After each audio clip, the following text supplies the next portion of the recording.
इस कार्यक्रम के प्रायोजक हैं अध्यक्ष सिंघई उत्तम चंद जैन, कार्यवाहक अध्यक्ष अरुण जैन, उपाध्यक्छ सेठ संदीप चौधरी, संजय जैन, कीर्ति जैन, कोषाध्यक्ष शैलेश जैन एवं सकल दिगंबर जैन समाज डोंगरगांव। जय जिनेंद्र दर्शकों, मैं शिफाली जैन और आप सभी का स्वागत है चिनवाड़ी चैनल पर। आज से आगामी 30 नवंबर तक दिखाए जाने वाले कार्यक्रम श्री 1008 जिन बिंब 24वीं मानस्तंभ प्रतिष्ठा व गजरत महोत्सव में परम पूज्य संत शिरोमणि आचार्य श्री विद्यासागर जी महामुनिराज सत्संग के पावन सानिध्य में ये कार्यक्रम छत्तीसगढ़ की धर्मनगरी राजनांदगांव स्थित डोंगर गांव की धरा पर 9 से 15 नवंबर तक आयोजित किया गया, जिसमें भक्तों को प्रतिष्ठाचार्य श्री जय कुमार जी शास्त्री का कुशल निर्देशन मिला। तो दर्शकों, आज हम आपके समक्ष लेकर आए हैं 9 से 11 नवंबर के मध्य आयोजित हुए ध्वजारोहण एवं गर्भ कल्याणक पूर्वार्ध व उत्तरार्ध के अनुपम दृश्य। तो आइए अविलंब अवलोकन करें महोत्सव के यादगार पलों का। परम पूज्य संत शिरोमणि आचार्य श्री विद्यासागर जी मुनिराज के स्वर्णिम संयमोत्सव वर्ष के अंतर्गत उन्हीं के मंगल सानिध्य में संस्कार धानी डोंगरगांव की पावन धरा पर श्री 1008 जिन बिंब 24वीं मानस्तंभ प्रतिष्ठा व गजरत महोत्सव आयोजित किया गया। ये कार्यक्रम छत्तीसगढ़ की धर्मनगरी राजनांदगांव स्थित डोंगरगांव में 9 से 15 नवम्बर के मध्य आयोजित किया गया। परम पूज्य संत शिरोमणि आचार्य श्री विद्यासागर जी मुनिराज सत्संग के सानिध्य में एवं प्रतिष्ठाचार्य श्री जय कुमार जी शास्त्री व अन्य सह प्रतिष्ठाचार्यों के दिशा निर्देशन में कार्यक्रम की मांगलिक क्रियाओं को पूर्ण किया गया। 9 नवंबर को प्रातः काल की बेला में जेंट्स क्लब मैदान में श्रावकों द्वारा ध्वजारोहण करके महोत्सव का शुभारंभ किया गया। इसके साथ ही श्राविकाओं द्वारा पांडाल का शुद्धिकरण किया गया।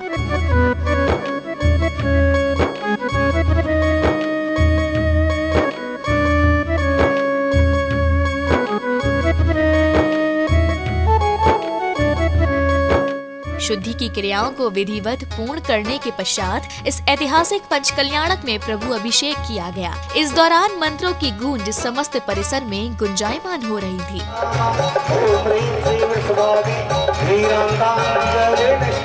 जलाभिषेक करने के बाद सौभाग्यशाली परिवारों ने शुद्ध मंत्रोच्चारण के साथ प्रभु के शीश पर शांति की धार अर्पित की। इस दौरान सभी विश्व शांति की कामना कर रहे थे।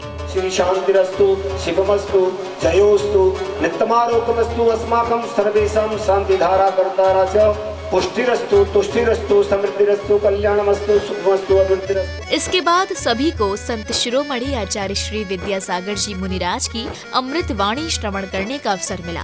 अभी अभी ध्वजारोहण हुआ, मैं यही सोच रहा था कि ध्वजा उत्तंग हुआ, आरोहण हुआ और वह बंधन मुक्त होकर के नीचे झूल रहा है, लेकिन ध्यान रखो ध्वजा अपने आप ही सक्रिय नहीं हो सकता। सुन रहे हो आप लोग, सभी लोग सुने, प्रतिष्ठा महोदय भी सुनाए नहीं सुने भी। हाँ, शब्दों के अर्थ बहुत गंभीर हुआ करते हैं। मैं देखता रह गया वह ध्वजा में सक्रियता कब आई। अमूर्त रूप से वहाँ पर कोई काम कर रहा है, वो कौन काम कर रहा बताओ। हवा, वायु, सदा गति, और वह बहना उसका स्वभाव होता है सदा गति।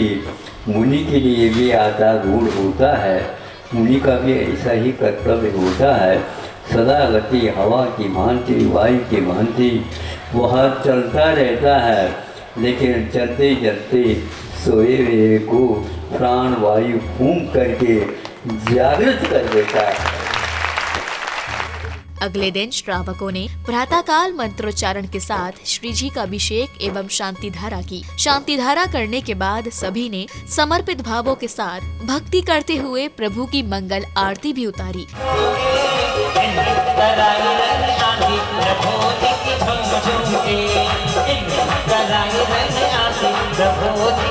नित्य महापूजन करने के पश्चात प्रतिष्ठाचार्य जी के दिशा निर्देशन में श्रावक श्राविकाओं ने सकलीकरण, अंगन्यास, इंद्र प्रतिष्ठा, नांदी विधान एवं मंडप प्रतिष्ठा की मांगलिक क्रियाओं को विधि विधान पूर्वक पूर्ण किया।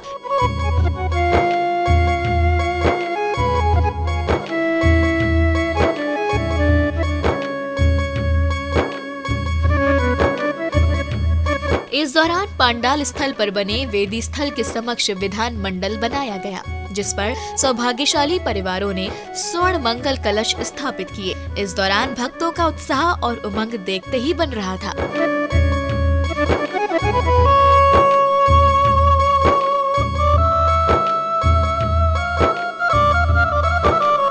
संगीतमय विधान पूजन करते हुए इंद्र इंद्राणियों ने अष्टद्रव्यों से विधान पूजन किया।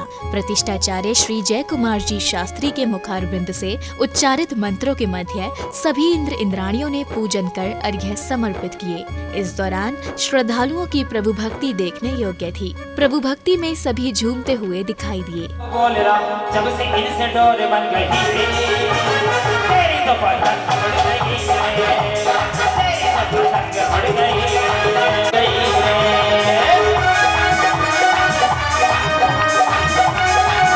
याग मंडल विधान में सहभागिता कर रहे सभी साधर्मी बंधु प्रभु स्मरण में लीन थे और विधान मंडल के मध्य विराजमान प्रभु के समक्ष अपने अशुभ कर्मों की निर्जरा के उद्देश्य से अर्घ्य समर्पित कर रहे थे। साथ ही भक्ति नृत्य कर अपनी भक्ति प्रकट कर रहे थे।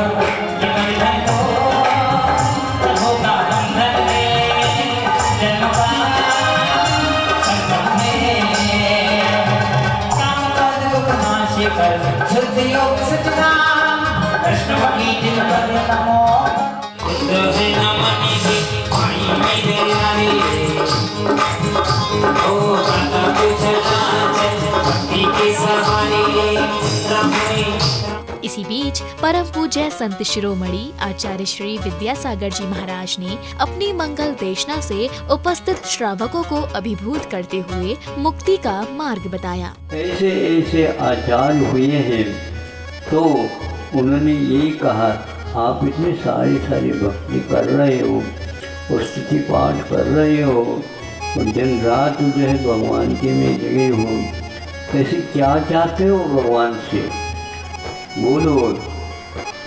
तो उन आचार्य ने कहा, हम कुछ भी नहीं चाहेंगे। तो ये जो तपस्या कर रहे इसके कुछ फल नहीं चाहोगे? चाहूँगा अवश्य। भाई क्या चाहते हो बोलो? कुछ नहीं। जब से मैंने प्रभु की भक्ति प्रारंभ की है और आज तक वह अविरल निरंतर चलती आई है, और आई है तो सबको मालूम है, उसका फल क्या चाहते हो? और कुछ नहीं। जब यहाँ से प्राण उड़ जाएंगे, यहाँ उस समय तक अभी तक जो कुछ भी उसका हमें लाभ मिला है, वह अंत में भी वह ही लाभ मुझे मिले, और इस तपस्या का मैं फल चाहता हूँ। भगवान, अंतिम जब श्वास है उस समय में भी आपका नामोच्चारण ही करता मैं रहूं। संध्या बेला में भक्तों ने मंगल दीपकों से प्रभु की आरती उतारी। संगीत की मधुर ध्वनियों के मध्य सभी झूमते हुए दिखाई दिए। इस दौरान बड़ों के साथ साथ छोटे छोटे बच्चों ने भी सहभागिता कर भक्ति का आनंद लिया।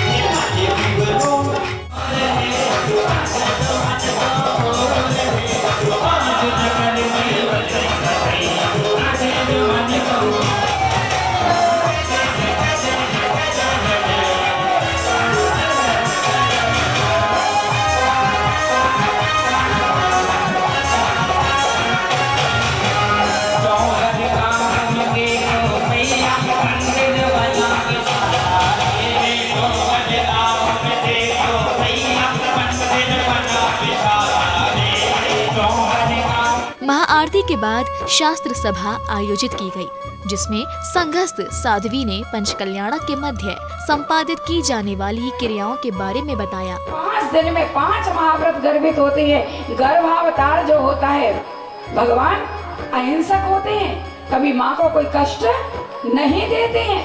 उनकी किसी भी क्रिया से माँ को कष्ट नहीं होता है, गर्भ में आ जाते पता ही नहीं चलता है।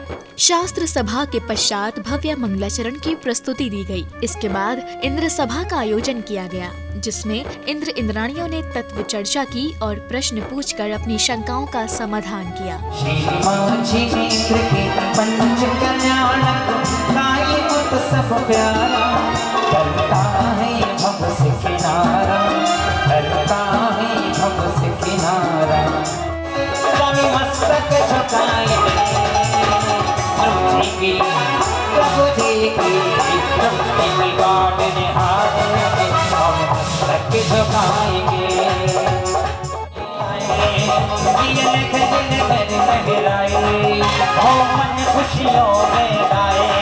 इसी दौरान राज दरबार में सौधर्म इंद्र और शची इंद्राणी का आगमन हुआ। इनके आने की खुशी में अप्सराओं द्वारा एक नृत्य किया गया। इसी दौरान सौधर्म इंद्र का सिंहासन कंपायमान होते ही वे अपने अवधि ज्ञान से ज्ञात कर 7 कदम जाकर साष्टांग प्रणाम करते हैं और कहते हैं महाराजा नाभिराय के यहाँ तीर्थंकर बालक का जन्म होगा। ये जानकर पूरे राज दरबार में हर्षोल्लास का वातावरण छा जाता है और कुबेर इंद्र द्वारा अयोध्या नगरी की रचना की जाती है। आदिनाथ जी का आवन होगा, नगर अयोध्या पावन होगा, सब जग दुख की नाश करने का साधन होगा। आदिनाथ जी का आवन होगा। अष्टकुमारियों द्वारा माता की सेवा करते करते माता को निद्रा आ जाती है। इसके बाद माता मरु देवी को रात्रि के अंतिम प्रहर में 16 स्वप्न दिखाई दिए। माया कल्याण करो माँ, त्रिलोक की माता हो, भव दुख दूर करो माँ, दुख दूर करो माँ। और सुंदर सपने देखे जो पिछली रात को, मन में खुशियाँ छाएगी पिछली रात को, मानी सपना जो देखा पिछली रात। दूसरे दिन गर्भ कल्याणक उत्तर रूप का शुभारंभ प्रभु अभिषेक एवं शांति धारा के साथ किया गया। उच्चारित मंत्रों के साथ श्रावकों ने प्रभु की शांत मनोज्ञ छवि वाली प्रतिमा पर शांति धारा की।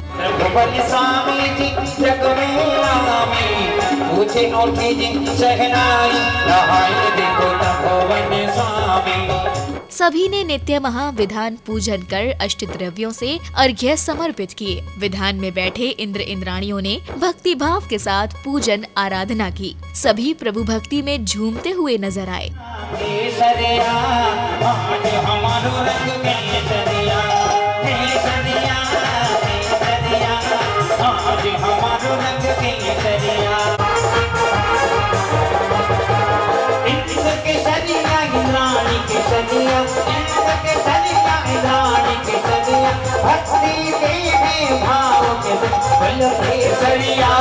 केसरिया आज हमारो रंग केसरिया, केसरिया केसरिया आज हमारो रंग केसरिया।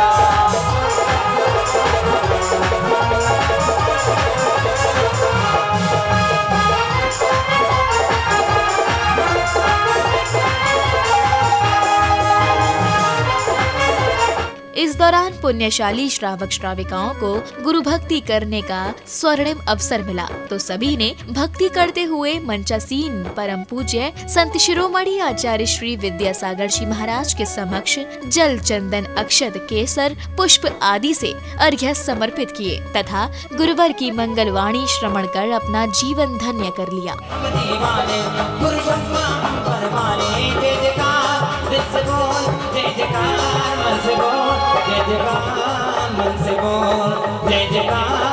भाव निक्षेप से समूचरण के नहीं होते हुए भी आज हम उनकी प्रतिष्ठा गुणों की इस बिंब के माध्यम से, चैत्यालय के माध्यम से, इन सब उसके अंग उपांगों के माध्यम से कर करके उसी को हम जब तक साक्षात वह समूह शरण का दर्शन न हो तब तक के लिए यही हम लोगों के लिए महिमा का एक विषय है। महाराज नाभिराय का दरबार लगाया गया, जिसमें अष्ट देवियां माता मरुदेवी का श्रृंगार करती हैं और इंद्राणी द्वारा रत्नों की वर्षा की गई।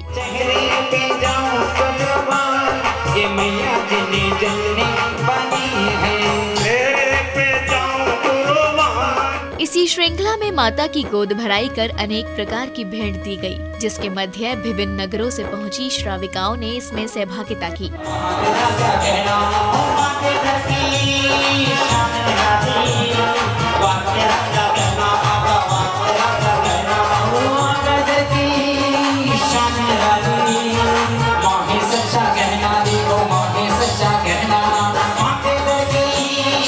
संध्या काल की बेला में महाआरती आयोजित की गई। इस दौरान सभी ने उत्साह और उमंग के साथ मंगल दीपकों से प्रभु की आरती उतारते हुए भक्ति नृत्य से अपनी भक्ति व्यक्त की।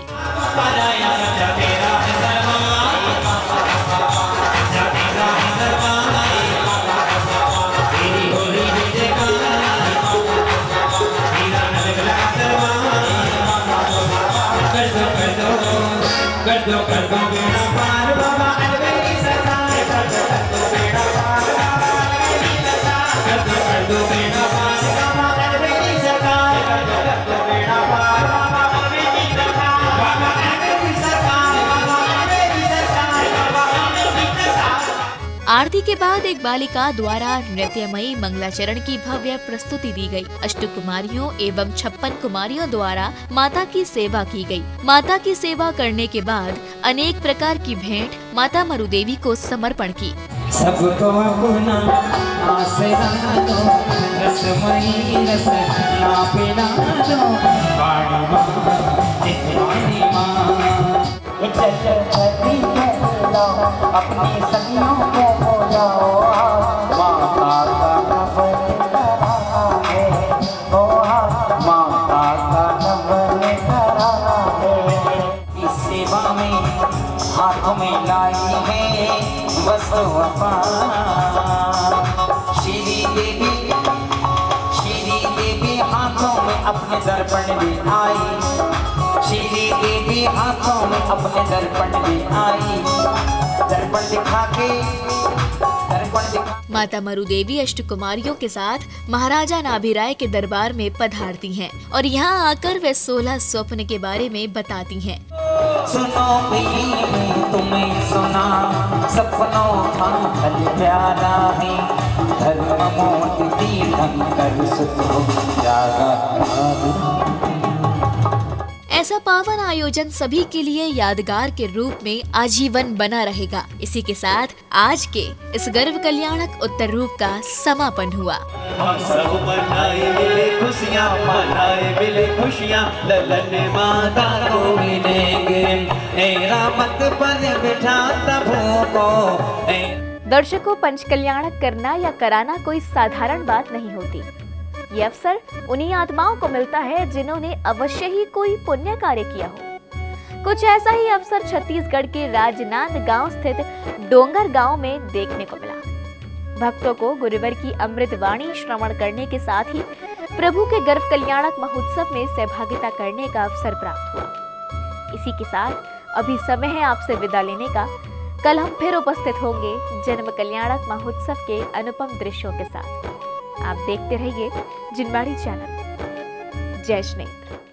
इस कार्यक्रम के प्रायोजक थे अध्यक्ष सिंघई उत्तम चंद जैन, कार्यवाहक अध्यक्ष अरुण जैन, उपाध्यक्ष सेठ संदीप चौधरी, संजय जैन, कीर्ति जैन, कोषाध्यक्ष शैलेश जैन एवं सकल दिगंबर जैन समाज डोंगरगांव।